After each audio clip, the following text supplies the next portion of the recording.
Public health services, अगर हम उसको कारीन को सामीन को समझने के लिए आसान करना चाहें तो इसमें क्या क्या चीजें हैं? पब्लिक हेल्थ का काम ये होता है कि एक तो कंपोनेंट होता है जिसमें हम ट्रीटमेंट देते हैं डॉक्टर मरीजों को कि जी आप बीमार हो गए, अब आपको ये सर्विसेज मिलेंगी, आप अपना इलाज करवाएं। पब्लिक हेल्थ एक ऐसा सेक्टर आया है जिसमें हम बीमारियों से पहले लोगों को अवेयरनेस देते हैं, मॉडिफाई करना इन टर्म्स की बीमारियां पैदा ना हो सके। बच्चों का एक ब्रैकेट अलग से आप उसको फीड कर रहे हैं कि उनमें किस तरह से अवेयरनेस जो है बच्चों की बीमारियों के हवाले से आए। बच्चों की अमवात और खासतौर पर अंडर 5 जो 5 साल से कम उम्र के बच्चे हैं, हमारे यहाँ पाकिस्तान में हर 1 मिनट में 2 बच्चे मर रहे हैं, हर 1 मिनट में अंडर 5। और ये वो हैं जो रिकॉर्डेड है, गवर्नमेंट को जिनका रिकॉर्ड पता है। ऐसे बहुत सारे बच्चे हैं जो रूरल एरियाज में अनडॉक्यूमेंटेड डेथ्स हैं, उनका तो पता ही नहीं। जब आपको रीजंस ही नहीं पता तो आप कैसे उन बच्चों को मरने से बचा सकते हैं, उन रीजंस के ऊपर कैसे काम कर सकते हैं।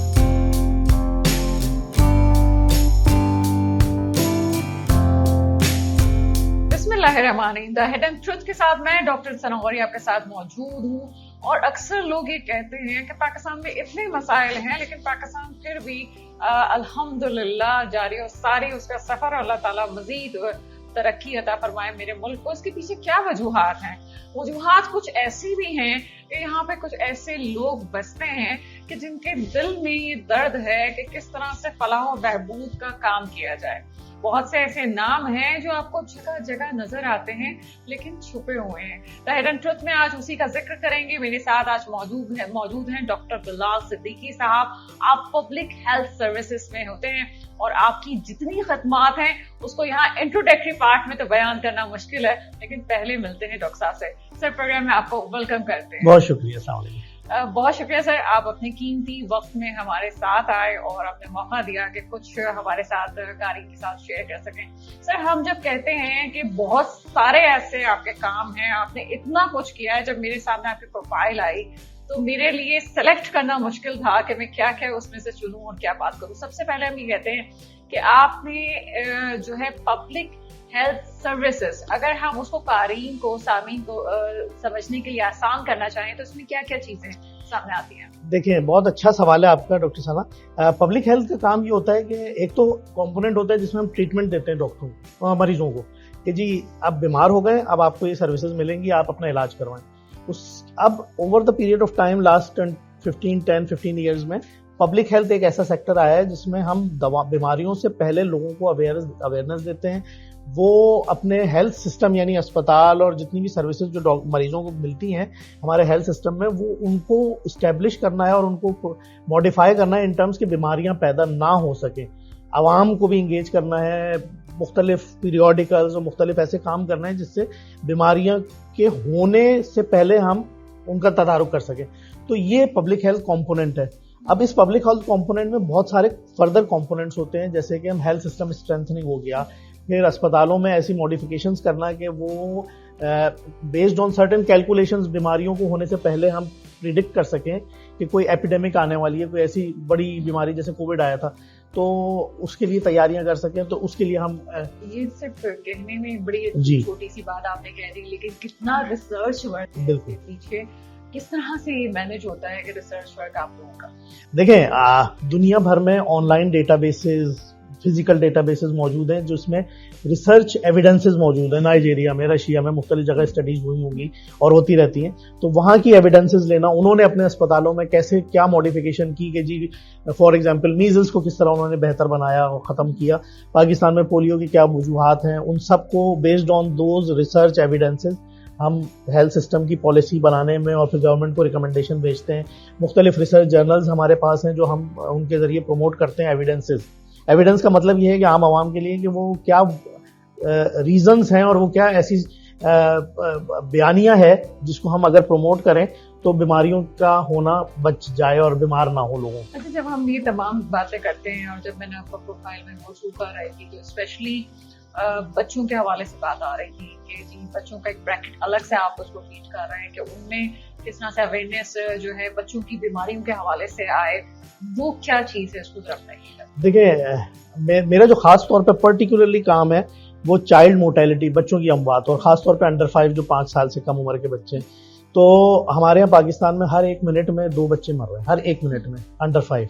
और ये वो हैं जो रिकॉर्डेड हैं, गवर्नमेंट को जिनका रिकॉर्ड पता है। ऐसे बहुत सारे बच्चे हैं जो मुख्तलिफ प्रोविंसेस में, अब हमारे मुख्तलिफ जगहों पे रूरल एरियाज में अनडॉक्यूमेंटेड डेथ्स हैं, उनका तो पता ही नहीं। तो जब आपको रीजंस ही नहीं पता तो आप कैसे उन बच्चों को मरने से बचा सकते हैं, उन रीजंस के ऊपर कैसे काम कर सकते हैं। तो उसके लिए हमने कराची में एक पूरे कराची में एक बड़ी स्टडी की थी, जिसको हम कहते हैं verbal autopsy social autopsy study. उसमें हमने मरने वाले बच्चों के ऊपर पूरी रिसर्च की पूरे पाकिस्तान कराची से, और उनमें सोशल एंड बायोलॉजिकल कॉजेज के, जो बच्चा मरा बायोलॉजिकल रीजन से, उसके सोशल कॉजेज क्या थे। अगर गुर्बत थी, अस्पताल टाइम पे नहीं पहुंच सका, माँ को अवेयरनेस थी घर वालों को, और अस्पताल में क्या इश्यूज थे, फलाना ढिमकाना, बहुत सारे। तो हमारे बहुत सारी उसकी पब्लिकेशंस हैं, तो हमें ये रीजंस बहुत सारे पता चले, और ये रीजंस ऐसे हैं कि जिसकी बेसिस पे हम अपने अस्पतालों को, अपने हेल्थ सिस्टम को उन खास बच्चों के लिए जो अंडर 5 हैं बहुत बेहतर बना सकते हैं, और उनके कॉजेज जो हैं उन सामने रखते हुए उनकी मोर्टेलिटी या अमवात को रोक सकते हैं। ये बड़ी हैरत की बात है कि आप एक मेगा सिटी की बात कर रहे हैं कि वहाँ पे भी ये मसाइल हैं जो सोशली भी है, इकोनॉमी के भी मसाइल होते हैं, और साथ साथ मेडिकल भी इश्यूज जो हैं वो फेस कर रहे होते हैं। कि जनाब ये कराची में हम ये तो सुनते हैं कि थर में बच्चों की आबाद हो गई या कहीं और, लेकिन हमारे लिए भी बड़ी हैरत की बात है कि कराची में भी इतना है कि लोगों को अवेयरनेस नहीं है। इसके अलावा आप क्या समझते हैं कि जो खवातीन हैं, बहुत से अमवात कराची सिटी में भी मैं रहते हुए देखती हूँ कि पैदाइशी बच्चों की अमवात होती है, पैदा होते ही बच्चों की डेथ होती है, इसकी भी कोई वजूहात तलाश करने की कोशिश कर रहे हैं आप? जी बिल्कुल। एक तो हमारी स्टडी इसमें शामिल है वो चीज़ें, उनको वेरिएबल्स कहते हैं, हमने उन वेरिएबल्स को सामने रखा है। इसके साथ साथ हमारी एक स्टडी अभी करंटली चल रही है जिसमें हम केपी के और सिंध, इन दोनों के डेटाबेसेस को इस्तेमाल कर रहे हैं और डेटा भी कलेक्ट कर रहे हैं, और उसको कंपेयर करेंगे सेकेंडरी डेटा के साथ, और उसके कई सारे वेरिएबल्स, यानी कई सारे ऐसे मेजर वेरिएबल्स हैं जिनको इस्तेमाल करते हुए हम देखेंगे over the period of trend कि क्या कॉजेज पहले थे, अब क्या कॉजेज हैं। सबसे पहले तो करंट कॉजेज को आइडेंटिफाई करना ही एक बड़ा कठिन काम है, फिर हम उसको कंपेयर करेंगे पिछले ओवर द ट्रेंड के साथ कि कैसे लोगों की सेहत बेहतर हुई या खराब होती जा रही है, जो भी है। तो उसके ऊपर काम चल रहा है, और उम्मीद है कि 1-1.5 साल में हमारा इंशाल्लाह इसका आ जाएगा। अच्छा, मैं ये कहूँ कि डॉक्टर बिलाल की जर्नी अपनी क्या थी, तो किस तरह से आप यहाँ पे पब्लिक हेल्थ सर्विसेज की तरफ आए, स्टाफिंग की तरफ आए, आपका सफर किस तरह से है? एक तो सफर होता है, जैसे मेरा अपना सफर, पीएचडी लोग पाकिस्तान में कहते हैं कि प्रोसेस का नाम है डिग्री से ज्यादा, तो आपके तो बड़े प्रोसेस हैं, वो भी हम जानना चाहेंगे कि वो कौन से प्रोसेस थे। देखिए 2001 में मैंने एमबीबीएस किया, फिर उसके बाद मैंने हाउस जॉब करी 1 साल की, फिर मैं कुछ अर्सा मुख्तलिफ मेडिकल इंस्टीट्यूट्स में काम किया एज ए मेडिकल ऑफिसर, फिर मैंने डिग्री ली MSPH की इंग्लैंड जाके। अच्छा, मेरा प्लान ये था कि मैं MSPH की डिग्री के बजाय कोई और, उस वक्त गाइडेंस नहीं होती, तो मैं सोच रहा था कि अल्ट्रासाउंड की तरफ चला जाऊँ, अल्ट्रासोनोग्राफी, अच्छे बड़े यूनिवर्सिटीज़ हैं इंग्लैंड में भी, अमेरिका में भी। तो मैं, लेकिन फिर बड़ी कन्फ्यूजन के बाद मैं उस वक्त पब्लिक हेल्थ का इतना कोई कॉन्सेप्ट नहीं होता था। खैर मैंने अल्लाह का नाम लेके पब्लिक हेल्थ में यूनिवर्सिटी क्वीन मैरी से वहाँ से किया, और वो करके फिर मैं आया तो मेरे यहाँ पे एक बड़ा अस्पताल है और बहुत बड़े रिसर्चर हैं, मैं उनका नाम लेना चाहिए, आई डोंट नो, लेकिन ये उनके पास गया, उन्होंने कहा कि भाई क्या करोगे, आ जाओ मेरे पास काम करो। उन्होंने मुझे हाथ पकड़ा, और उस वक्त पब्लिक हेल्थ का कुछ पता नहीं था, तो चाइल्ड हेल्थ के बहुत बड़े एक्सपर्ट हैं, पाकिस्तान के नहीं बल्कि दुनिया के। तो उन्होंने साथ मैंने तकरीबन 1.5-2 साल काम किया, वहाँ से बड़ी अच्छी सूझ और बूझ मिली कि किस तरह से रिसर्च करते हैं और क्या इश्यूज़ हैं चाइल्ड हेल्थ के। उस वक्त रिसर्च का मेरा कोई एक्सपीरियंस नहीं था। उसके बाद फिर मैं सीख के और फिर मैं मुख्तलिफ यूनिवर्सिटीज़ में पढ़ाने के लिए, फिर मैंने अपना ट्रैक थोड़ा सा चेंज किया, पब्लिक हेल्थ एकेडमिक्स में मैं आ गया, पढ़ाता रहा मैं। मेरा तकरीबन 15-16 साल का एक्सपीरियंस है टीचिंग का, और वो मैं अंडर ग्रेजुएट नहीं, पोस्ट ग्रेजुएट्स को पढ़ाता हूँ, ख़ासतौर पर मास्टर्स इन पब्लिक हेल्थ, और अब PhDs को भी पढ़ाना शुरू कर दिया। तो over the period of time में बहुत सारी यूनिवर्सिटीज़ में मैंने एक्सपीरियंस लिया, और एकेडमिक्स का, उसके साथ साथ मेरा रिसर्च का भी कुछ प्रोजेक्ट्स मैंने किए बहुत सारे मुख्तलिफ यूनिवर्सिटीज़ के साथ, लोकली भी और इंटरनेशनली भी। और इसके साथ over the period of time मैंने जब एक जॉब करी, तो उस वक्त मैं प्रोजेक्ट डायरेक्टर था, health care in danger project एक है जो ICRC ने किया था, और जिन्ना सिंध मेडिकल यूनिवर्सिटी के साथ वो कर रहे थे। तो वहाँ उनका जो कॉन्टेक्स्ट था वो ये था कि अस्पतालों में जो वर्बल वायलेंस और जितनी टाइप की वायलेंस होती है उसके डिटर्मिनेंट्स या कॉजेस क्या हैं। तो हमने बहुत सारे, डॉक्टर सीमी जमाली हमारे साथ थी, उनके साथ बैठ के हमने इसके रिसर्च, वेरी नाइस और बहुत कॉम्पिटेंट और अल्लाह उनको जन्नत में नसीब करे। तो उनके साथ बैठ के हमने रिसर्च के डॉक्यूमेंट्स और डेटा कलेक्शन टूल और ये सब बनाए, एविडेंस गैदर किए कि किस तरह से क्वेश्चनर बनाया जाए प्रॉपर। तो वो हमने सर्वे कलेक्ट किया, उसके ऊपर बहुत बड़ा डेटाबेस बना और उस एविडेंस की बेसिस पे फिर वो गया गवर्नमेंट ऑफ सिंध के पास और उसके ऊपर बिल के ऊपर अप्रूवल हुआ। फिर मैं जब ज़ेबिस्ट आया तो वहाँ तो मेरी कहानी ख़त्म हो गई थी इस प्रोजेक्ट के साथ। फिर मैं आया ज़ेबिस्ट, तो ज़ेबिस्ट में ये पता चला कि जी आईसीआरसी ने ज़ेबिस्ट के लॉ डिपार्टमेंट के साथ मिलके इसको पॉलिसी में इम्प्लीमेंट कराने के लिए बिल और फिर एक्ट में तरमीम चेंजेस कराने के लिए या नया एक्ट बनाने के लिए रिकमेंडेशन दी। तो वहाँ उनको पता चला कि मैं मौजूद हूँ ज़ेबिस्ट में, तो उन्होंने फिर मुझे मेरी राय मतलब खिदमत ली और अब वो कानून बन गया है कि अब डॉक्टरों के ऊपर जो वायलेंस होगा, आइदर इट इज़ वर्बल ज़बानी या फिजिकल या अस्पतालों के अमलाक को अगर तोड़ें, तो उन चीज़ों के लिए कानून है कि इतनी सज़ा है और इतनी जजा है और ये सज़ा। अब गवर्नमेंट अल्हम्दुलिल्लाह गवर्नमेंट के अस्पतालों में और प्राइवेट हॉस्पिटलों में आवेजा है कि ये कानून है और ये इस तरह है, अगर आपको सजा मिलेगी।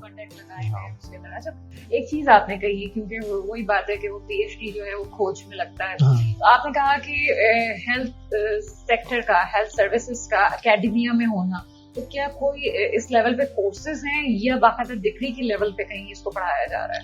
देखिए, एक तो पब्लिक हेल्थ एक डिग्री है जो masters in science in public health है। पहले इसको एमपीएच कहते थे, मास्टर्स इन पब्लिक हेल्थ, लेकिन 2014 के बाद एचईसी ने कहा कि नहीं जी, इसका नाम चेंज करके मास्टर्स इन साइंस 2014 में 14 में।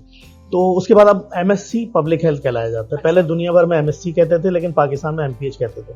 तो 2014 के बाद ये एमएसपीएच हो गया। अब ये एमएसपीएच बेसिकली मेन एक कोर्स स्ट्रीम है जिसमें लोग आते हैं और वो ट्रेन होते हैं मुख्तलिफ पैरामीटर्स में कि किस तरह से बीमारियों की रोकथाम की जाए बीमारी होने से पहले। उसमें बायोस्टैट्स बहुत सारे ऐसे कोर्सेज हैं जिनमें हम कैलकुलेशन सिखाते हैं, पॉलिसी मैटर्स, हेल्थ पॉलिसी पढ़ाते हैं और मुख्तलिफ स्ट्रीम्स, हेल्थ फाइनेंसिंग और इस तरह से चीज़।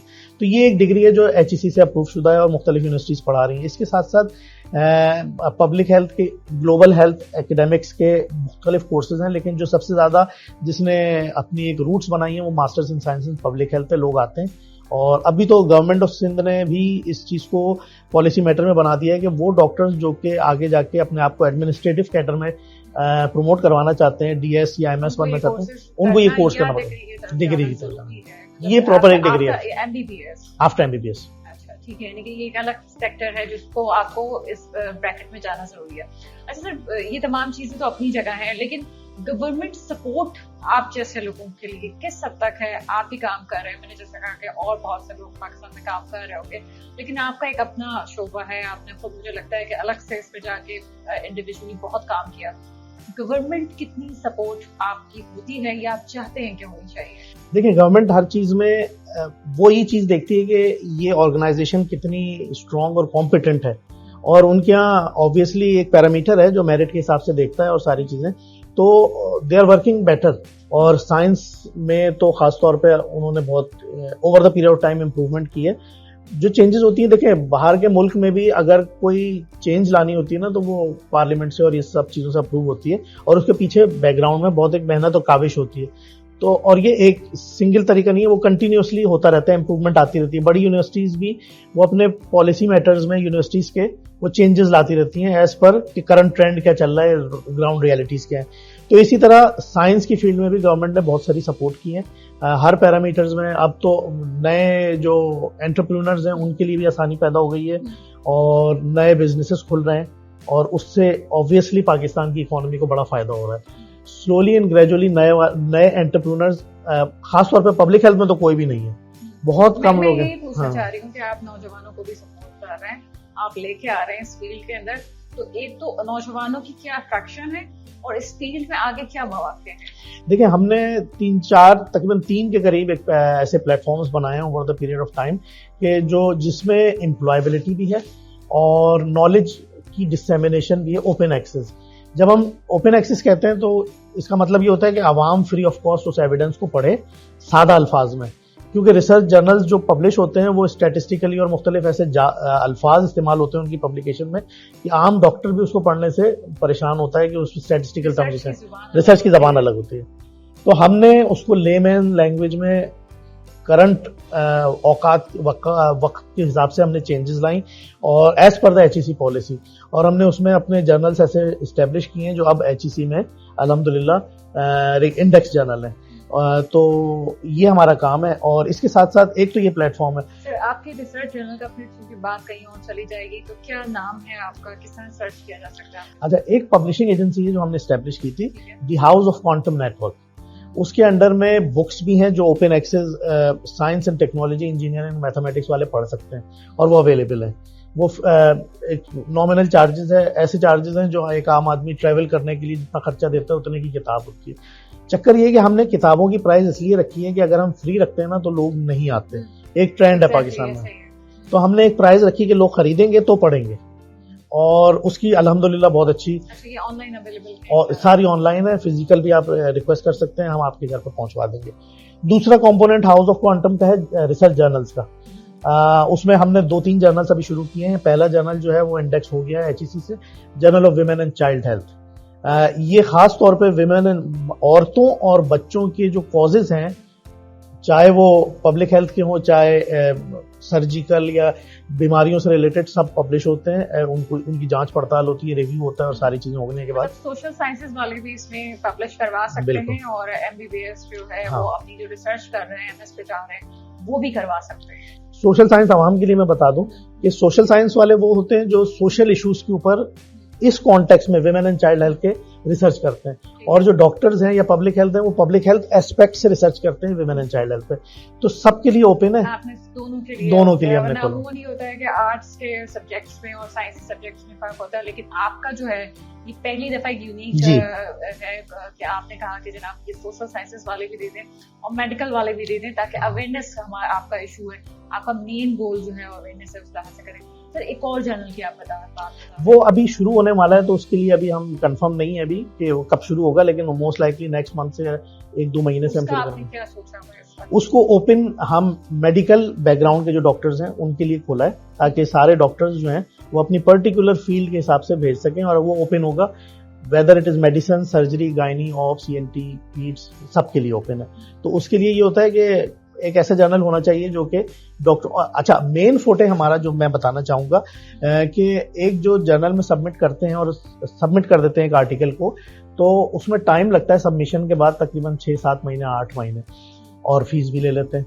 तो उसमें ये होता है कि किसी की प्रमोशन है या कोई ऐसी रिक्वायरमेंट है, कोई पीएचडी का स्टूडेंट है, डिग्री के इश्यूज हैं, डिले हो रहा है, वो जर्नल अपना टाइम लेता है। और जर्नल के भी इश्यूज नहीं है एक्चुअली में, वो रिव्यूअर्स के पास जाता है आर्टिकल।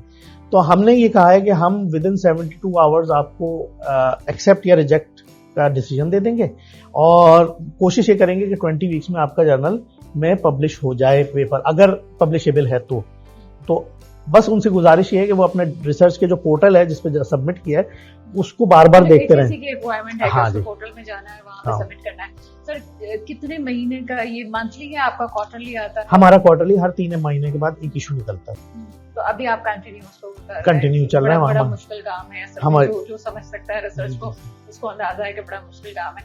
सर, ये तमाम चीजें तो अपनी जगह मौजूद हैं, लेकिन इसके अलावा आप क्या समझते हैं कि क्या पाकिस्तान में जो पीएचडी हो रहे हैं, क्या रिसर्च हो रही है, आप समझते हैं कि उस रिसर्च का कोई काम आ भी रहा है, स्पेशली सोशल साइंस सेक्टर में कि हम कहें कि यार गवर्नमेंट उसको देखे कि किन सब्जेक्ट्स में हो रहे हैं। बात होता है ऐसे सब्जेक्ट्स में हो रहे होते हैं जिसमें आगे कोई काम ही नहीं है। तो क्या कभी आपने इस हवाले से सोचा? देखें, एक चीज में बहुत अच्छा सवाल किया आपने। रिसर्च पब्लिश हो गई और ये स्टूडेंट की जिम्मेदारी है कि उसको पब्लिश कराए किसी अच्छे जर्नल में, और बार बार कराए मुख्तलिफ पैरामीटर से, उसको कई जावियों से पब्लिश कराए, ताकि अपनी जो उसका पीएचडी के चैप्टर्स हैं उसको ही थोड़ा करके कंसाइज करके जो है उसमें अगर 15 वेरिएबल्स हैं, 12 वेरिएबल्स हैं, तो हर वेरिएबल की आपस में एसोसिएशन, कोरिलेशन, वो साइंस की जबान है, तो उसमें निकाल के मुख्तलिफ ऐसे एविडेंस बनाए, पेपर बनाए जो पब्लिश हो, और उस पेपर की बार बार मशहूरी करे आवाम में। जा जाके मुख्तलिफ कॉन्फ्रेंसेज में चीखना पड़ता है, बोलना पड़ता है, इस बात को मशहूर करना पड़ता है कि ये बात, ये कॉन्टेक्स्ट है जिसकी वजह से मैंने किया। अवाम तक जब ये बात पहुंचेगी तो ऑब्वियसली एक बॉटम टू टॉप अप्रोच कहलाती है, जिसमें हम नीचे से शोर मचाते हैं किसी एक पॉलिसी मैटर पे, और एक बात को बहुत बताया जाता है आवाम तक, तो फिर वो बात जो है वो ऊपर तक आती है और टॉप अप्रोच जो है वो लोग उसको अडॉप्ट करते हैं। तो एक तो ये कि हमारे लेवल पे जो एकेडमिक्स हैं वो हम एक पेपर लिख लें, अभी यूनिवर्सिटी की रिक्वायरमेंट है या 2 पेपर, तो काम हो गया, डिग्री हो गई, उसके बाद हम काम नहीं करते आगे। पब्लिकेशन एक बहुत इंपॉर्टेंट एक रोल प्ले करता है। एक तो उस कैंडिडेट की अपनी प्रोफाइल बनती है और ख़ास तौर पे, और दूसरा ये कि वो पॉलिसी मैटर्स में जब आएगा, जब वो खुद कैंडिडेट सीख के लोगों को बताएगा कॉन्फ्रेंसों में और मुख्तलिफ जगहों पर। दूसरा ये कि over the period of time जब ये एविडेंसेस गैदर होते हैं तो ये एविडेंस टेकअप कर लिए जाते हैं पॉलिसी मैटर्स में, जब ये लिटरेचर और एविडेंस लिटरेचर के पूल में मौजूद होते हैं। तो जब वो पूल और पॉलिसी मैटर्स जो है, पॉलिसी मैनेजर्स जो जितने भी एक्सपर्ट्स हैं वो वहीं से ही निकालते हैं एविडेंसेस, और एविडेंस निकाल के उसको पॉलिसी मैटर्स। आपको लगता है पाकिस्तान में इंटेलेक्चुअल प्रॉपर्टी का कोई सिलसिला है जो आप कह रहे हैं किसी वहां से बोरो कर लिया जाए? यहाँ तो किसी की भी इंटेलेक्चुअल प्रॉपर्टी कोई भी बोरो कर सकता है। हमारे यहाँ एक इशू ये है कि हमारे यहाँ जो है ना वो लिटरेचर को इतना नहीं देखा जाता और लोग पढ़ते भी नहीं है। तो इसीलिए मैंने इस बात का जिक्र किया कि आप या पाकिस्तान में बैठ के आपको थोड़ा सा ना बावाज़े बुलंद चीखना पड़ता है कि मैंने ये काम किया है, इसकी नौयत ये है और इफादियत ये है और ये काम मेरा। हाँ, ये बात भी है। बड़ा इम्पोर्टेंट है। अच्छा, ये काम मेरा है ना, ये इंडोर्स हो जाता है जब आपकी पब्लिकेशन हो जाती है, तो वो आपके नाम से ही होता है, तो कोई उसको चोरी नहीं कर सकता। हालांकि हाँ, अगर उसके बहुत सारे इश्यूज हैं, तो जब आप चीखते हैं ना तो फिर इस बात को मुस्कुराहट बता रही है कि आपके साथ भी कोई ऐसा बात नहीं। अल्हम्दुलिल्लाह लेकिन होता है मैंने देखा है, बहुत देखा है। बिल्कुल बहुत होता है कि आपकी इंटेलेक्चुअल प्रॉपर्टी को जो उठा लिया जाए। अच्छा सर, और क्या है ऐसा जो अभी भी हिडन है और आप समझते हैं कि मैं अभी इसको लेके आ रहा हूँ और बिल्कुल एक नया कॉन्सेप्ट होगा? हाँ जी, 2 चीजें हैं। एक तो ये कि पाकिस्तान में यूनिवर्सिटीज की जो इम्प्रूवमेंट है उसको और बेहतर बनाना है in terms of academics and research. तो हमने एक ऑर्गेनाइजेशन बनाई है जो प्राइवेट एंटिटी है और अब हम उसको फाउंडेशन में कन्वर्ट कर रहे हैं, उसका नाम है स्टेम कनेक्ट। उसका काम ये है कि हम यूनिवर्सिटीज़ में जाके देखते हैं और उनके साथ बात करते हैं कि जी आपकी क्या लैकिंग है, यानी आप किन चीज़ों में अभी तक काम नहीं कर पाए, आपकी क्या लिमिटेशन है, क्या मसाइल है। और फिर हमारे एक्सपर्ट्स, हमारे पास तकरीबन 500-600 के करीब हमने एक एक्सपर्ट कंसोर्शियम बनाया है स्टेम के नाम से। तो स्टेम कंसोर्शियम एक्सपर्ट्स हैं जो कि उनकी साथ डिस्कस करके हम उस रेलेवेंट यूनिवर्सिटी, जैसे अब एक मेडिकल यूनिवर्सिटी है तो हम उस यूनिवर्सिटी के साथ अपने एक्सपर्ट्स के साथ डिस्कस करके उनको बताते हैं कि हम कहाँ पे पिच इन करके आपकी मदद कर सकते हैं और उसमें क्या पॉलिसी इश्यूज आ सकते हैं और क्या, वो उसको डिस्कस करके फिर हम कुछ ऐसी यूनिवर्सिटीज़ हैं प्राइवेट सेक्टर जिनके साथ हमने शुरू किया है और अल्हम्दुलिल्लाह एक हमारा केस सिनारियो डेवलप हो गया है और अब हम तकरीबन 3-4 यूनिवर्सिटियों में ये सर्विसेज प्रोवाइड कर रहे हैं और जिसमें यूनिवर्सिटी का कोई खर्चा नहीं होता, ना हमारा होता है। हम out of the box ideas initiate करके और कुछ ऐसा फाइनेंसिंग प्लेटफॉर्म बनाते हैं या मॉडल जिससे सिस्टम डेवलप हो जाता है। फाउंडेशन की तरह हाँ जी, और इस वक्त थोड़ा आपने काम स्टार्ट भी कर दिया। हमने तकरीबन 3 साल से काम शुरू किया है। 3 यूनिवर्सिटीज में हमने बेहतरी की तरफ लेकर गए। बहुत सारे ऐसे इनिशिएटिव्स हैं जिनमें हम बिल्कुल नया कॉन्सेप्ट शुरू किया और वो साइंस के लिए बेहतर है। ये सारे काम विदाउट फंडिंग तो नहीं हो सकते। जी जी जी। आप किस तरह से फंड जनरेट करते हैं और किस किस्म के फंड्स की जरूरत होती है आपको?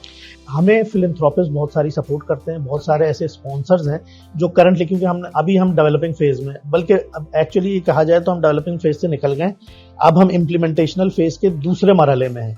तो इम्प्लीमेंटेशन हमारी 3 यूनिवर्सिटियों में कंप्लीट हो गई है और हम उनको सर्विसेज दे रहे हैं। बहुत सारे ऐसे इंक्यूबेशन सेंटर्स हमने खोले हैं जिनमें साइंस के स्टूडेंट्स को हम इंक्यूबेट करते हैं और उनके जो नए प्रोडक्ट्स हैं उसको मार्केट और सोसाइटी के साथ और इंडस्ट्री के साथ कनेक्ट करते हैं। एक ये भी कंपोनेंट है।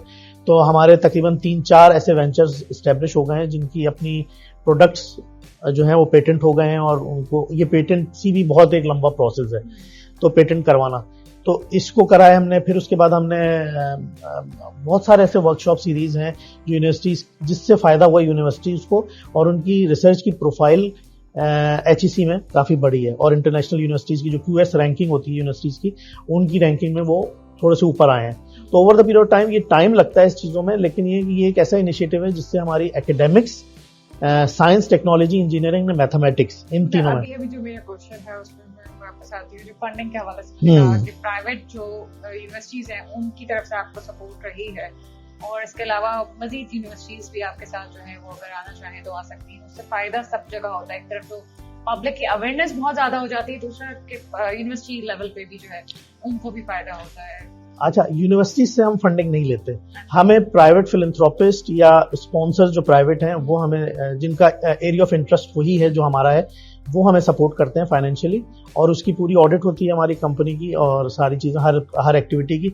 यूनिवर्सिटी से हम कोई पैसा नहीं लेते और यूनिवर्सिटीज को हम सर्विसेज देते हैं फ्री ऑफ कॉस्ट। अच्छा, आप फ्री ऑफ कॉस्ट सर्विसेज देते हैं, बाकी लोग जो है उसमें फंडिंग कर रहे हैं। ऑफ कोर्स एक फंड जो है एक बहुत बड़ा प्रॉब्लम है अपने काम को चलाने के लिए, और बहुत से लोग इस बात को नहीं समझते कि अवेयरनेस के लिए भी जाहिर सी बात है कहीं ना कहीं पैसा लगता है, फंडिंग की जरूरत होती है। सर, क्या आगे आप समझते हैं, जिस तरह से शायद बीच में एक सवाल रह गया उसका जवाब नहीं आ सका, नौजवानों के लिए किस हद तक इसमें अट्रैक्शन है कि जनाब वो इस तरफ आए, चाहे वो कॉस्ट के लिए हो या अर्निंग के लिए भी हो, तो दोनों चीजों में किस तरह से आप नौजवानों को? देखिए, ये जो हमने स्टेम किया इसमें नौजवानों का फायदा इनडायरेक्टली ये होगा कि वो स्टूडेंट्स हैं उस यूनिवर्सिटीज के, तो उनको बेहतर सर्विस मिलेंगी और उनको उनकी प्रोफाइलिंग बहुत बेहतर होगी। हम उनकी प्रोफाइलिंग को भी इम्प्रूव करा रहे हैं। कोई स्टूडेंट अपनी फील्ड में, अब मिसाल के तौर पे वो न्यूट्रिशन का स्टूडेंट है, उसका बैकग्राउंड न्यूट्रिशन का है, अब वो पब्लिक हेल्थ पढ़ने आता है किसी यूनिवर्सिटी में और उनको गाइडेंस नहीं मिलती और वो रिप्रोडक्टिव हेल्थ पे अपनी थीसिस कर लेता है या फैमिली प्लानिंग पे कर लेता है या किसी और पे, तो हम पूरी कोशिश करते हैं कि उसकी अपनी स्ट्रीम एस्टेब्लिश करके मेंटेन करके रखवाएं। हमारे मेंटोर्स और एक्सपर्ट्स जो मौजूद हैं वो उसी के बैकग्राउंड को चेक इन करके अकॉर्डिंगली उसको उसी प्रोफाइलिंग के साथ उसकी एस्टेब्लिश करते हैं प्रोफाइल, और उसको एक ऐसा जिसे कहते हैं प्रॉपर रिसर्चर बनाने की कोशिश करते हैं जो इंटरेस्टेड है स्टूडेंट्स, जिन्होंने थीसिस सेलेक्ट किया है।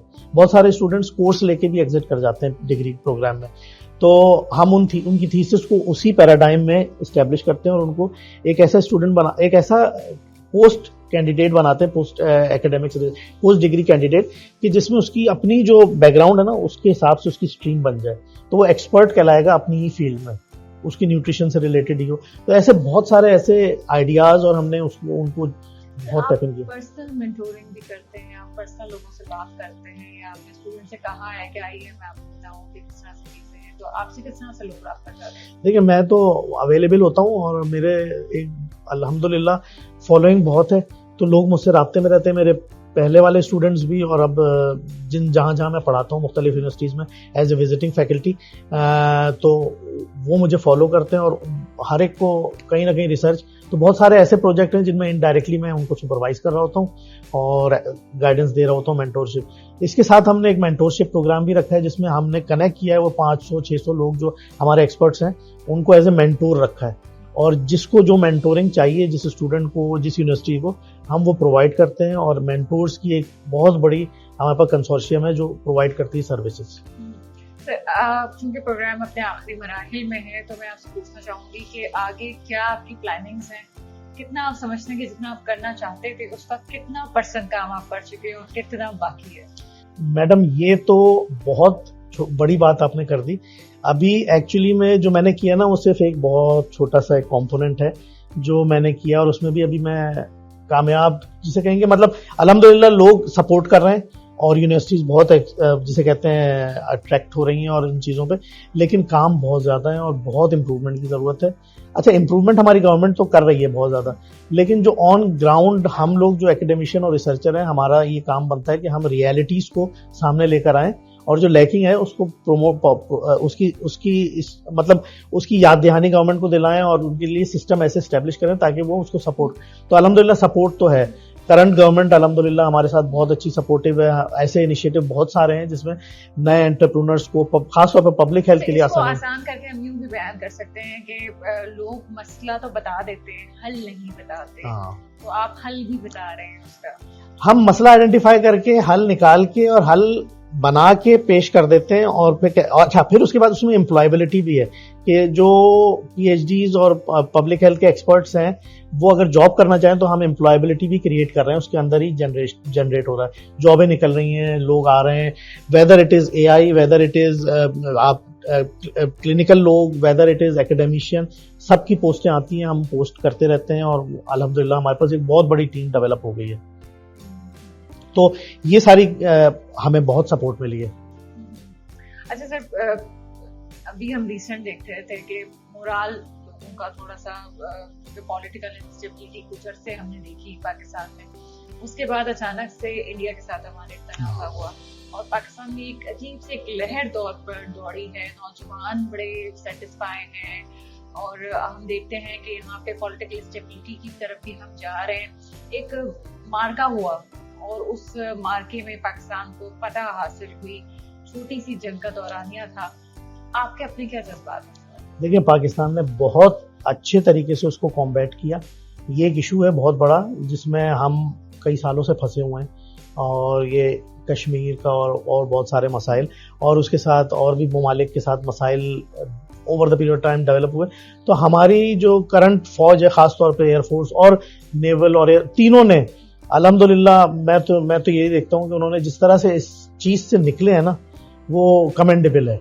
आई एम वेरी, उनकी मेहनत, उनकी पॉलिसी मैटर्स, उनके जो डिसीजंस हैं ऑन टाइम रियल, वो बहुत एक आम आवाम में इस बात का बहुत शऊर है कि वो ऑब्वियसली हम बहुत कनेक्टेड हैं अपनी फौज के साथ और उन्होंने जब ये चीज़ें सब डिस्कस की और हमें चीज़ें पता चली over the period of time, तो हमने रियली कहा कि और हम टीवी पे देख रहे थे इन चीज़ों को कि भाई ये बहुत सारी चीज़ें ऐसी हो रही हैं और बहुत टिका के जवाब दिया दुश्मन मुल्क को और अल्हम्दुलिल्लाह रियल टाइम में बहुत सारी चीज़ें हुई हैं बॉर्डर पे भी और हर जगह पे, फोरम पे भी, हर जगह पे। फिर आखिरी अगर मैं आपसे पैगाम पूछना चाहूँ तो नौजवानों को क्या पैगाम देंगे? मुझे थोड़े से नाला नजर आता है, किसी जॉब के इश्यूज होते हैं, तो आप क्या समझते हैं कि अपनी ताकत के बल पे किस तरह से आगे जाया जा सकता है? देखिए, सारी चीजें ना सिर्फ जहन से चलती हैं।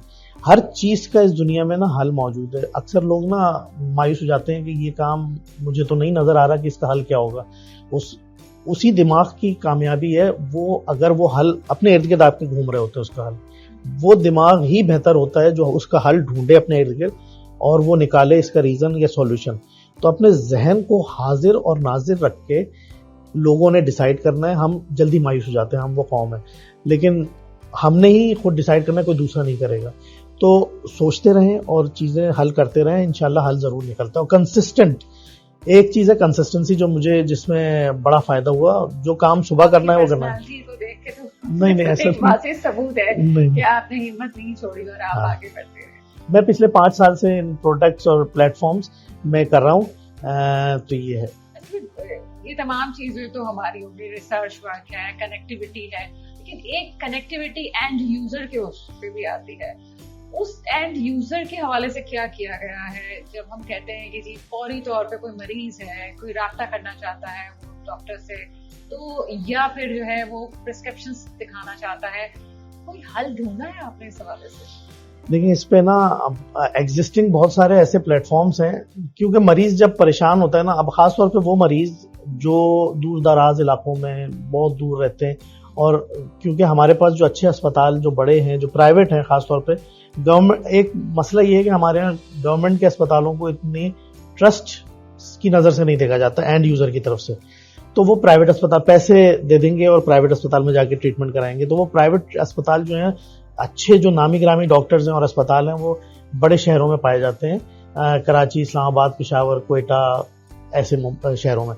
तो अब जो मरीज है मिसाल के तौर पे खुशदार में या ऐसी बहुत दूर, तो वो इतना खर्चा करके आए और अपना इलाज करवाए, क्योंकि वहाँ पे वो ट्रस्ट नहीं करते लोकल गवर्नमेंट अस्पतालों में, तो वो फिर आते हैं बड़े शहरों में। उनका आने का खर्चा, उनके रहने का, फिर खाने पीने पे, डॉक्टरों के लिए लाइन लगाना, तो इन चीज़ों के लिए एग्जिस्टिंग टेलीमेडिसिन का एक प्लेटफॉर्म है जो मुस्तफ़ा कमाल साहब, जो हमारे फेडरल मिनिस्टर हैं हेल्थ के, उन्होंने अभी इनिशिएट किया है।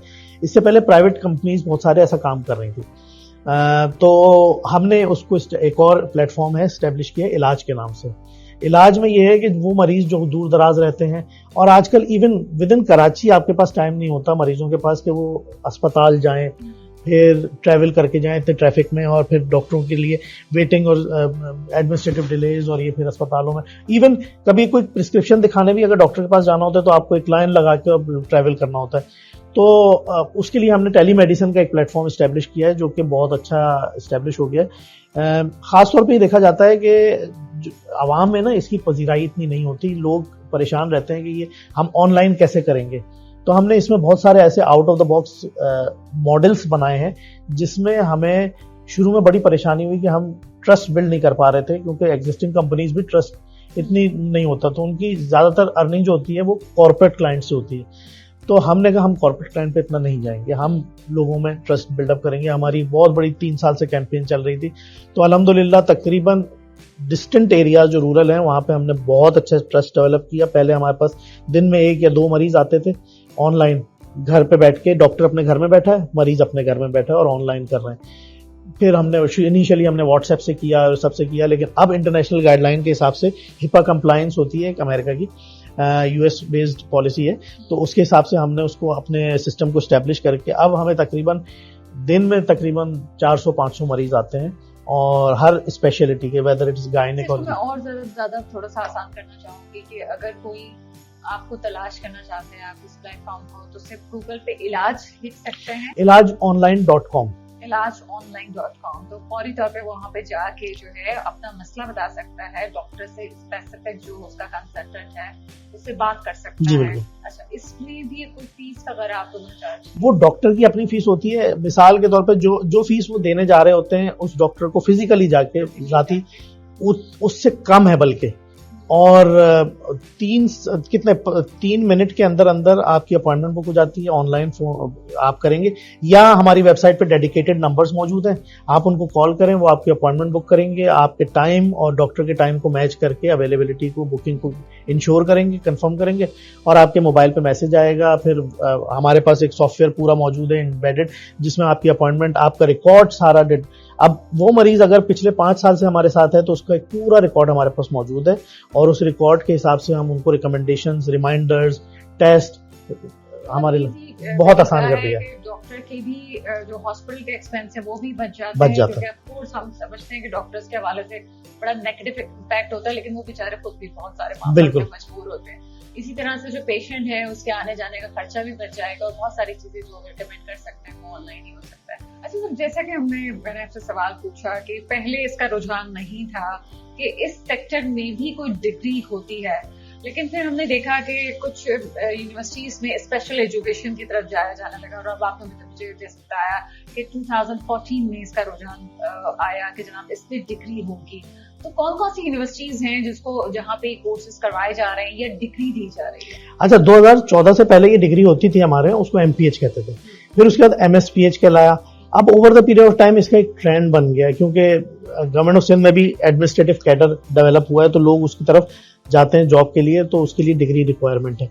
तो हमारे यहाँ पाकिस्तान में बहुत अच्छी यूनिवर्सिटीज़ हैं, खासतौर पर अगर सिंध की बात करें तो ज़ियाउद्दीन यूनिवर्सिटी है, फिर और बहुत सारी ऐसी यूनिवर्सिटीज़ हैं जो कर रही हैं, लेकिन उनमें ज़ियाउद्दीन अल्हम्दुलिल्लाह पब्लिक हेल्थ के सेक्टर में बहुत उन्होंने अच्छे कैंपसेस बनाए हैं, और उन इलाकों में उन्होंने सर्विस प्रोवाइड की डिग्री की, जहाँ पे पर्टिकुलरली वो इस सेक्टर के लोग जो हैं अवेलेबल हैं, और उनकी आसानी के लिए पैदा की है। खासतौर पर आसिम साहब की इसमें बहुत जो है जिसे कहते हैं पॉलिसी मैटर्स के हिसाब से तारीफ करनी चाहिए, क्योंकि उनकी पॉलिसी के हिसाब से उन इलाकों में अभी अल्हम्दुलिल्लाह एक सखर में भी इनका कैंपस बन गया। इनिशिएट इन्होंने कराची से किया था, फिर उसके बाद सखर और अब और भी मुख्तलिफ जगहों पे वो उन स्टूडेंट्स को सर्विसेज प्रोवाइड कर रहे हैं जहाँ पे नीड है। तो मार्केट रिसर्च और नीड बेसिस के हिसाब से, इक्विटी के हिसाब से उन्होंने वो सर्विस, तो हम बहुत इम्प्रेस हैं उस सिलसिले में भी।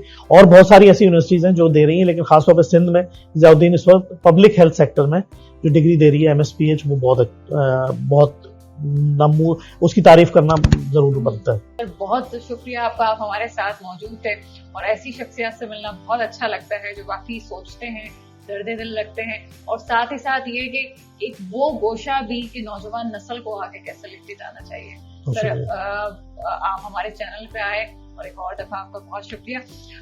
ये वो चेहरे हैं जो पाकिस्तान की पहचान है, जो पाकिस्तान का सर फख्र से बुलंद करते हैं, जो पाकिस्तान को दुनिया भर में पहचान करवाते हैं। एक बात की जाती है कि रिसर्च में शायद पाकिस्तान बहुत पीछे है, लेकिन ये सिर्फ बातें ही बातें हैं। वो लोग जो सोशल मीडिया पे सिर्फ बातों की वजह से और एग्जैक्ट फैक्ट्स एंड फिगर की वजह से बात नहीं करते, उनको आज का प्रोग्राम देखना चाहिए और ये चेहरे देखने चाहिए जो वाकई इस वक्त मेरे मुल्क को पूरी दुनिया में आगे लेके आ रहे हैं। अब तक के लिए दीजिएगा मुझे इजाजत। खुदा हाफिज।